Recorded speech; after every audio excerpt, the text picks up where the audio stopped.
जय श्री हरि। आज हम सुनेंगे शफला एकादशी महात्म और कथा। श्री पांडव नंदन युधिष्ठिर जी बोले कि हे केशव, पौष मास के कृष्ण पक्ष की एकादशी का क्या नाम है? इस दिन कौन से देवता का पूजन किया जाता है और उसकी क्या विधि है? हे मधुसूदन, हमें सब समझाकर कहिए। श्री कृष्ण भगवान बोले कि हे राजन, मैं आपके प्रश्नों का उत्तर देता हूँ। हे पांडव नंदन, तुम ध्यानपूर्वक सुनो। हे राजन, अब आप इस पूष मास के सफला एकादशी का महात्म सुनो। पूष मास के कृष्ण पक्ष की एकादशी का नाम सफला एकादशी होता है। इस एकादशी के देवता श्री नारायण भगवान जी हैं।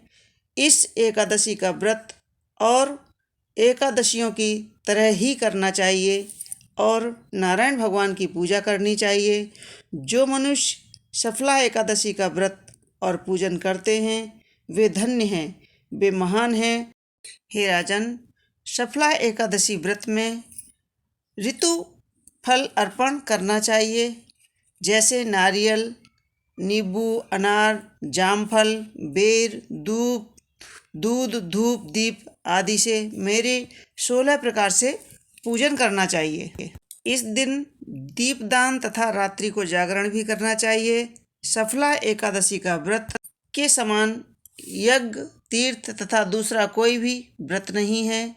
मनुष्य को 5 सहस्त्र तपस्या करने से भी जो फल मिलता है वह पुण्य भक्ति पूर्वक रात्रि को जागरण करने से, सफला एकादशी के व्रत करने से मिल जाता है। हे राजन, अब आप सफला एकादशी की कथा ध्यानपूर्वक सुनिए।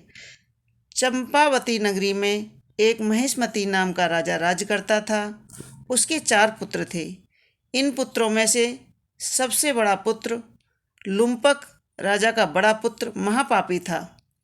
वह सदैव पर स्त्री गमन तथा वेश्या के यहाँ अपने पिता का धन नष्ट किया करता था। वह देवता, ब्राह्मण, वैश्य आदि की निंदा किया करता था। जब पिता को अपने बड़े बेटे के बारे में यह समाचार ज्ञात हुआ तब उसको अपने राज्य से निकाल दिया। जब लुम्पक सबके द्वारा त्याग दिया गया तब वह विचार करने लगा कि अब मैं क्या करूं, कहाँ जाऊं।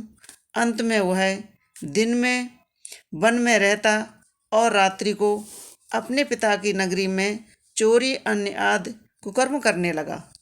जिस वन में वह रहता था वह भगवान को अत्यंत प्रिय था। उस वन में एक बहुत पुराना पीपल का वृक्ष था। उस वृक्ष के नीचे देवताओं का क्रीड़ा स्थल था। इसी वृक्ष के नीचे लुम्पक रहता था।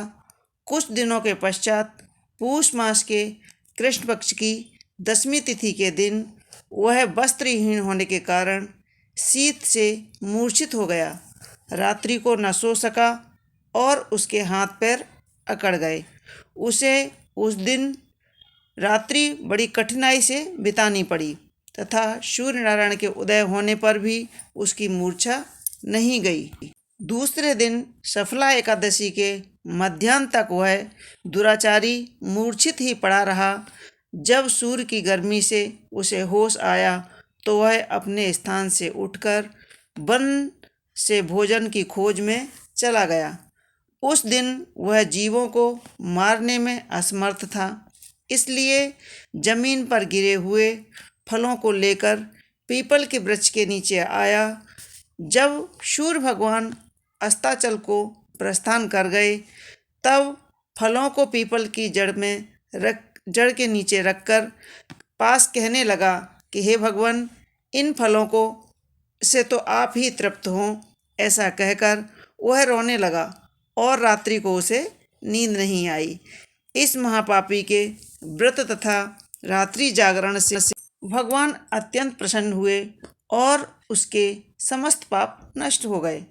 प्रातः ही एक दिव्य घोड़ा अनेकों सुंदर वस्त्रों से सजा हुआ उसके सामने आकर खड़ा हो गया और आकाशवाणी हुई कि हे राजपुत्र, भगवान नारायण के प्रभाव से तेरे समस्त पाप नष्ट हो गए हैं।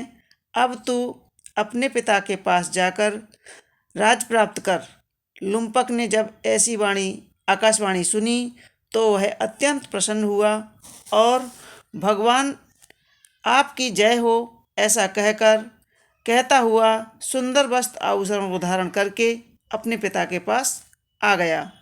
उसने संपूर्ण कथा कह सुनाई और पिता ने अपना राज्यभार लुम्पक को सौंपकर वन का रास्ता लिया।